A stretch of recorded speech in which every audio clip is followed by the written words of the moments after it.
John Webster, also known as Johannes Hyphastes, was an English cleric, physician and chemist with occult interests, a proponent of astrology and a skeptic about witchcraft. He is known for controversial works. Life. Webster was born at Thornton in Craven in Yorkshire. He claimed education at the University of Cambridge. Although there is no evidence for this, his writing displays a learned style. Webster studied under the Hungarian alchemist Johannes Hyphastes, who is known to have lectured at Gresham College. Webster became a curate in Kildwick in 1634. He has been linked to Roger Brearley, the Grindletonian leader active at this period in Kildwick, and classified as an antinomian. During the First English Civil War, Webster left his position as a teacher in Clitheroe and became a surgeon and army chaplain in the Parliamentarian forces. At a later point he was with the forces of Colonel Richard Shuttleworth. In 1648 he became vicar at Mitton. From a Grindletonian convert, he moved closer to Quaker views.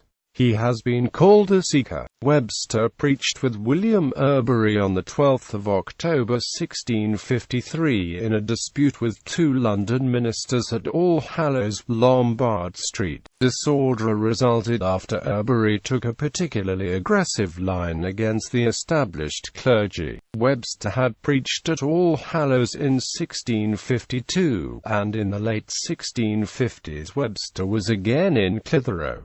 In 1658 he was arrested and had papers seized. He gave up the ministry, and practiced as a physician.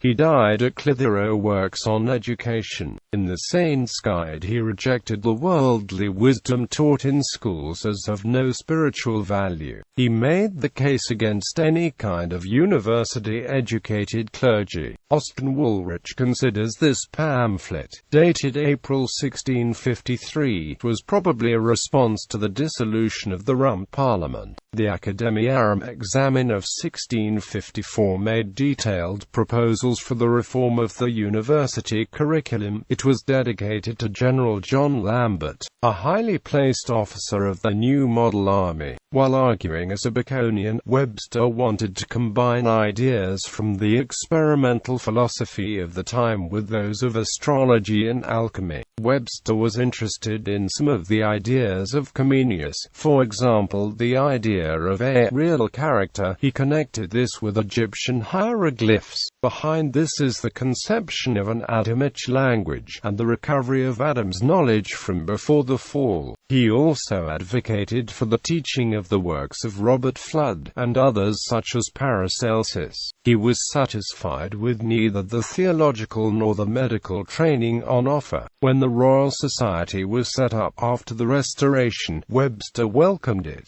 Authors mentioned in the Academiarum Examen. The Examen has 11 chapters, and builds up to the discussion in Chapter 10 of what in Aristotle's teaching should be retained, and how amended. On the way, Webster introduces and marshals many modern authors, and a few scholastic and other medieval names, to illustrate his version of a new curriculum. Excluding classical authors and church fathers, at first appearance they comprised the following. Chapter 1, Hugh of St. Victor.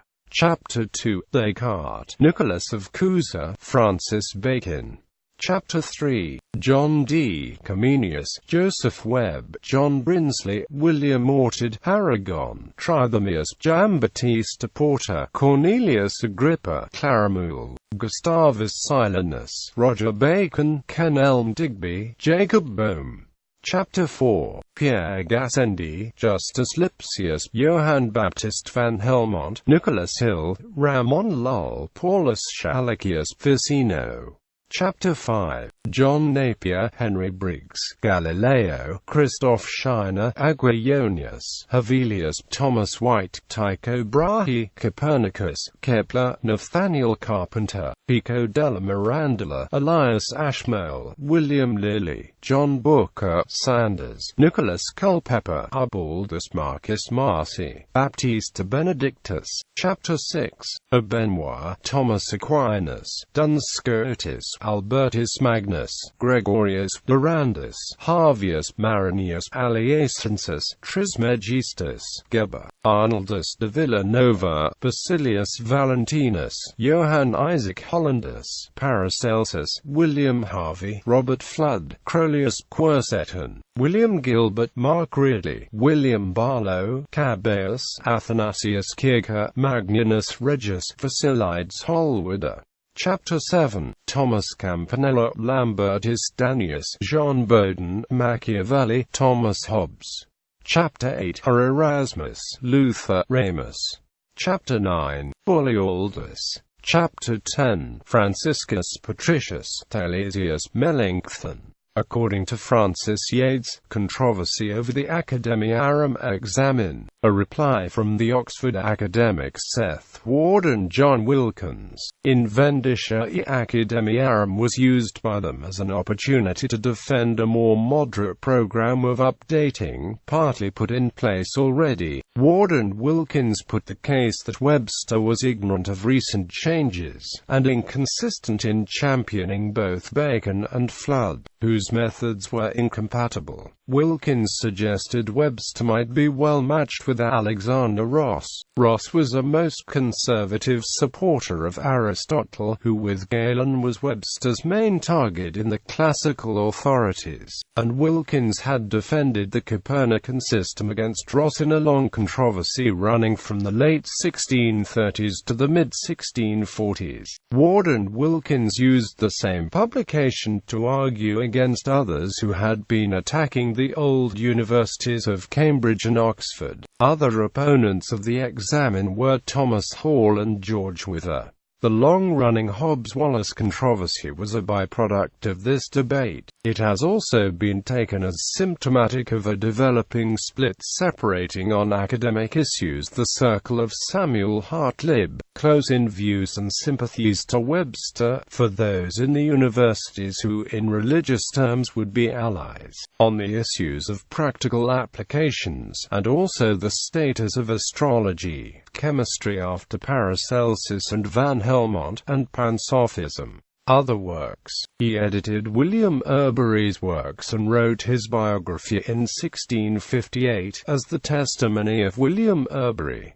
Metallographia was a chemical work. It attributed to minerals the property of growth. He had a corpuscle theory of matter, described as intermediate between those of Kenelm Digby and Hermann Boerhaave. It also drew on the work of Robert Boyle, but the strong influence was that of Jan Baptist van Helmont. This book was one that Isaac Newton used in his own alchemical work. Daniel Georg Moorhoff criticized it as largely a compilation from German authors. The views of Johann Farum and Rumelius were given at length. The displaying of supposed witchcraft was a critical and skeptical review of evidence for witchcraft. According to Hugh Trevor Roper, this is not an innovative work, but at the level of that of Johann Weyer. He opposed Henry Moore and Joseph Glanville, who were arguing for the reality of witches. Webster went as far as suggesting that the Bible had been mistranslated to support that belief. It was translated into German, being published in 1719 at Halle, where Christian Thomasius had made his skepticism an academic point of view. In the same year he defended the reputation of John Dee against Merrick Casaubon. He had recommended Dee in the examen, and was a proponent of natural magic. Moore edited Glanville's earlier works on witchcraft, attacked by Webster, together with material of his own, as a reply, which appeared under Glanville's name but after his death as the influential Sadducismus Triumphatus.